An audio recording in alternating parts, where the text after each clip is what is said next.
Coach Anthony Grant, coach of the Dayton Fox of the A10. Coach Grant, how has it been dating with you guys, man? How's the weather up there, first and foremost? Is it cool up there? Oh, yeah, it's starting to change, man. You know, the leaves are falling, and we got tricked about a week ago. It was in the mid 60s, low 70s, and now we're back to that winter's coming. You know, that nip is in the air, and it's coming. But you know, we're making it, man. Everything's good. Now, Coach, about the March, man, I know you're supposed to be in Brooklyn for the A10 tournament, and all things kind of went sour, if went sideways for everybody. So tell us about how that for your team, been in Brooklyn, get ready for that tournament up there, had a great team, could have won that championship, Yeah, and then went to the big yeah. dances. And so how was that going from playing in Brooklyn to telling you guys we're not playing anymore to going back home and being virtual? How has it been for you and your staff and your team, Coach? Yeah. Yeah, it was surreal, man. To just be honest with you, you know, obviously we were really excited about, you know, getting to the A10 tournament. We had won the league outright, going 18-0, and number one seed going into it, and we were set to play.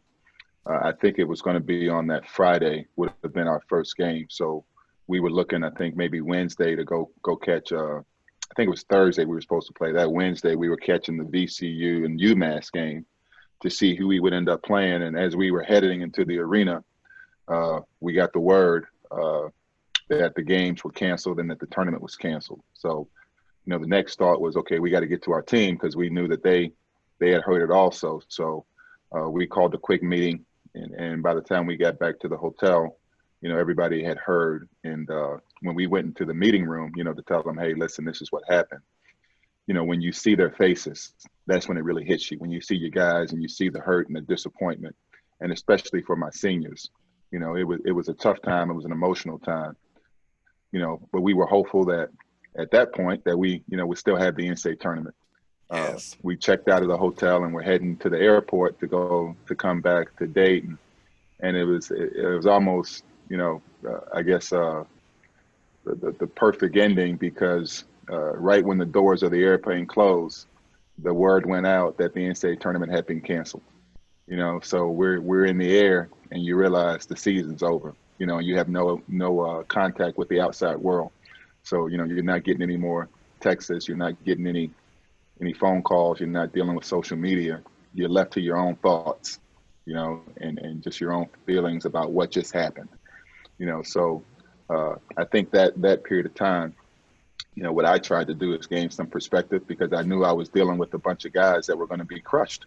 You know, that everything they aspired for that whole year and what we worked so hard to achieve, just that fast had been taken away. So the perspective that I reached, man, was that at the end of the day, it was so much bigger than basketball.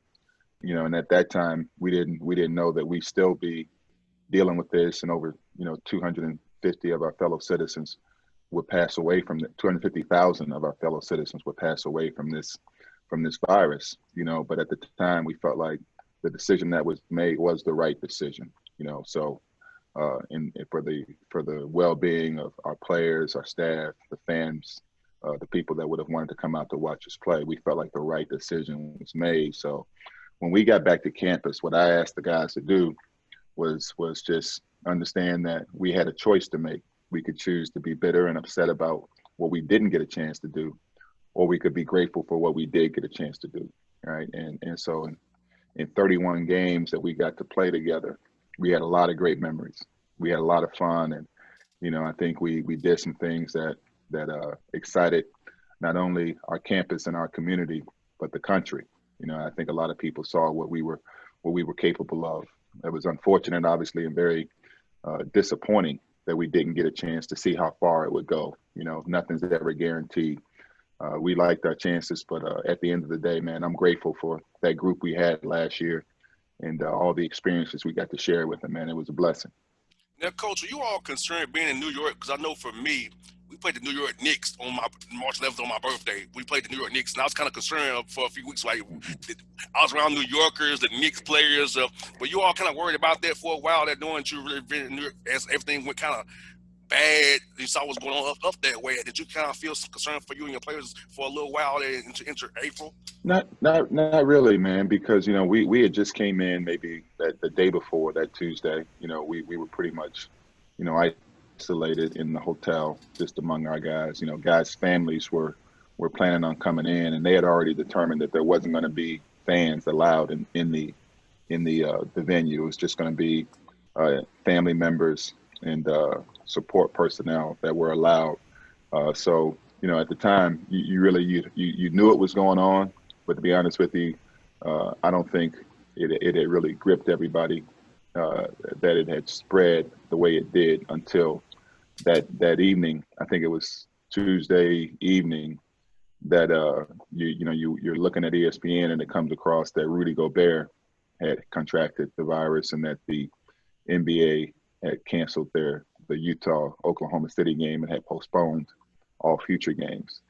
I think that's really when it hit me, and I think really most of the country that, this thing is serious. This thing is real. So yeah. So but at that moment, I wasn't. We weren't there to go see sights in New York, man. We were there to try to go win three Definitely. games and go try to win a championship. So it was all business for us. Academically, coach, I know you stress it with your players. So how was that going from on campus virtual learning, keeping them accountable there with academic advisors, your assistant coaches as well, to make sure your young men's GPA stay the way you want them to stay high, and making sure your Yeah, APR is great the way it always been, wherever you've been yeah, at coaching. yeah. With JR, our guys have done a great job, and we got great academic advisors here, and the support we get. So when the school year ended last year, man, and the guys basically when we got back to campus had already been uh, uh, let out, so there was really nobody here. So we made sure our guys were all set, and we sent them home, and they had to finish the semester online. And so they did a great job of just being who they are, man. They stayed true to taking care of the business and took care of their academic stuff. Our academic advisors here did a great job of making that transition to online learning and making sure our guys had what they needed. And then, we've kind of been a hybrid model since then, since we've come back from the summer till now of some in-person learning and primarily this virtual learning. So it's been a transition, no doubt. What I think what a lot of people don't realize is where the real transition happens is for those incoming freshmen, first time on campus, and they don't have the traditional support and learning environment that they normally would. And so this has been a big adjustment for the new guys that walk in. So for the guys that are in high school now, they'll be used to it by the time they get to college. Like, okay, I could be in person, I could be, virtual. I could do either one because they'll have done both. So, I mean, hopefully, at some point, man, we'll get through this and be better for it. Every experience you go through, you got a chance to grow from it and get better from it. So hopefully, we'll be able to see a light at the end of the tunnel here soon. Now, Coach, how'd you use Zoom to kind of enlighten your young men's minds as diversities around with the pandemic, social justice going on in our country, what the election that came through here? So how'd you use Zoom to kind of make sure your men's minds were sharp about what's going on around them so they didn't fall into a depression? Because when all this bad is going around, you kind of slip into a state Yeah. of depression. So how'd you keep your young men's minds sharp and fresh so they wouldn't have those negative thoughts in their heads the way people tend to when things are not going their way? Yeah. Thank God for Zoom. Thank God for Zoom because obviously you're in the middle of a pandemic and you don't have hands on your guys. You can't see them in person when a lot of the things that you're referring to took place. Our guys were at home. They were in different environments. So obviously this summer with what happened in your city with Ahmaud Arbery and what happened in Minnesota with George Floyd and obviously Louisville with Breonna Taylor, that made national news and in the middle of the pandemic caught most of the country's attention. Anybody that was paying attention saw what was going on and for a guy like myself, you live a few decades and you see patterns. You see a history of things that were unjust. And I think what was different about this is this got everybody's attention, partly because we were in a pandemic and there was really nowhere to go to get away from it. You had to recognize what was going on. It was something that we've all seen. So it allowed our young people a chance to say,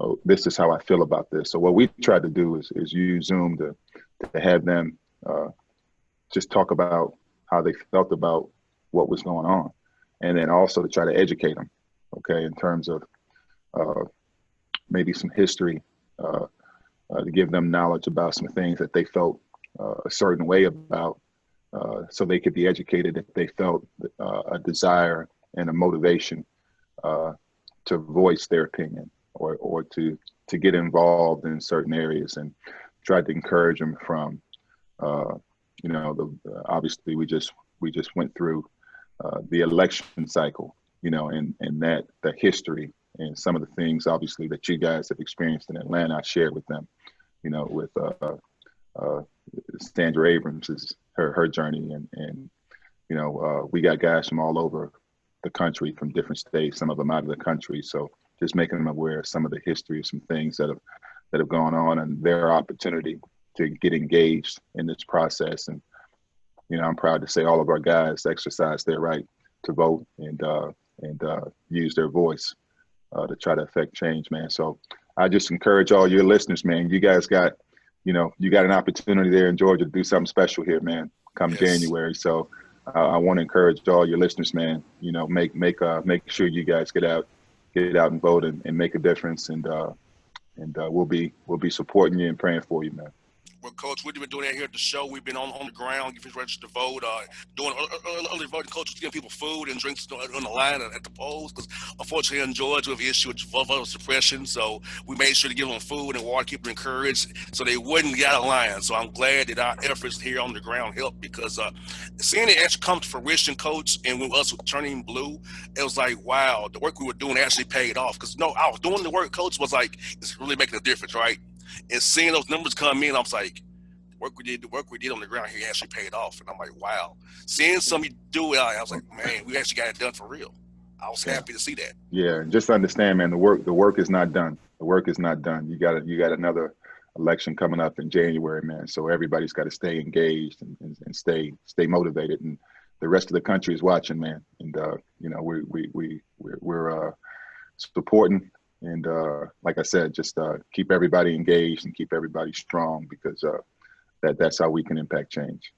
Now, Coach, non-conference scheduling wise, Coach, I know it's been tricky for you guys, because I know, like, here in Georgia, you got players on your roster from Georgia. Here it's pretty much wide open here in Georgia. Now, you go up north and where UMass is, or New Jersey, it's not as open up that way. So, how have you all trying to coordinate traveling in different places, knowing what rules are different here, and also scheduling games when who's coming from different parts of the country where may I have they may have a mask mandate. So how's that been, trying to get scheduling done, Yeah. and knowing traveling, going where you're going, knowing how to go about it?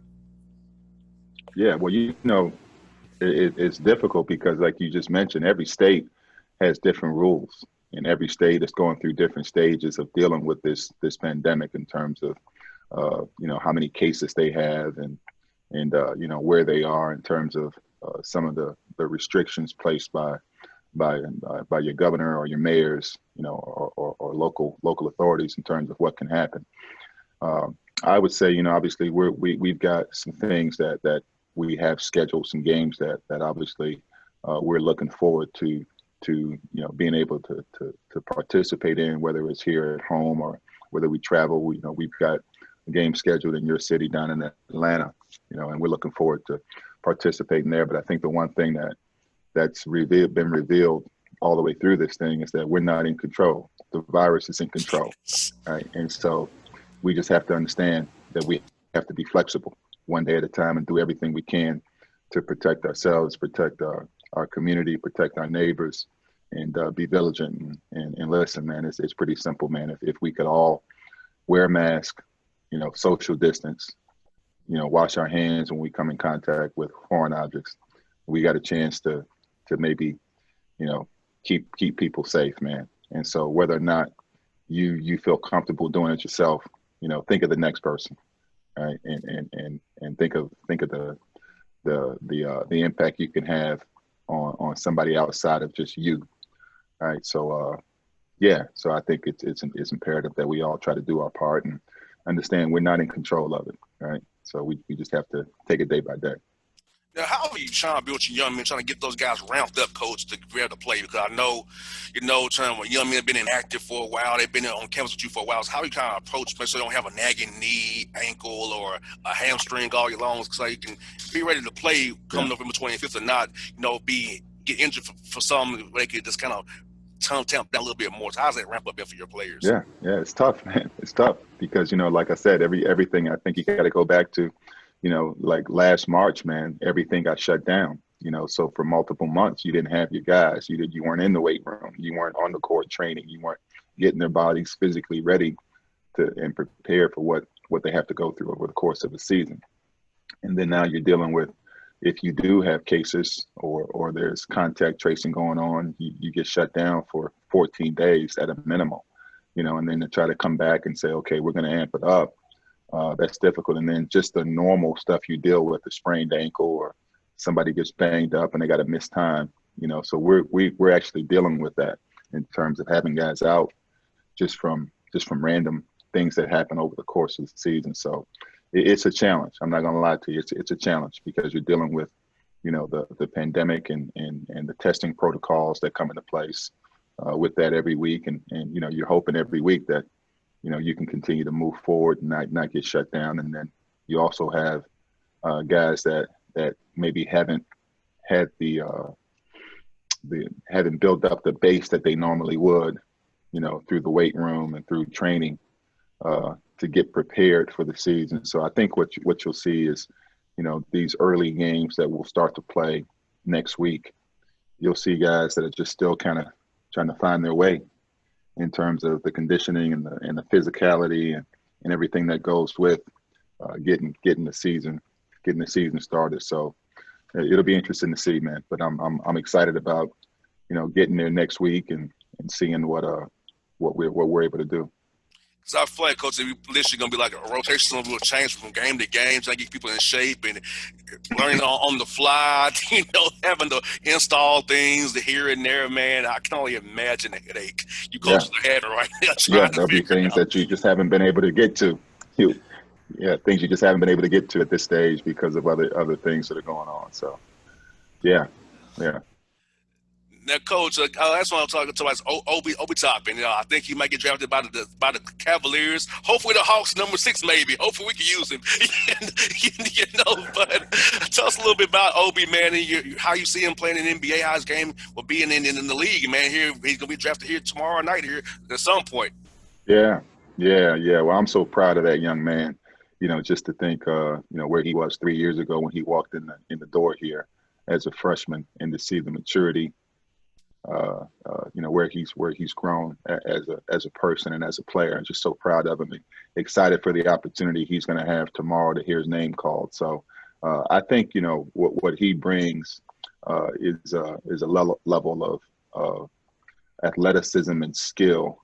I think he's a guy that's ready to walk in the door and impact an NBA team as a rookie.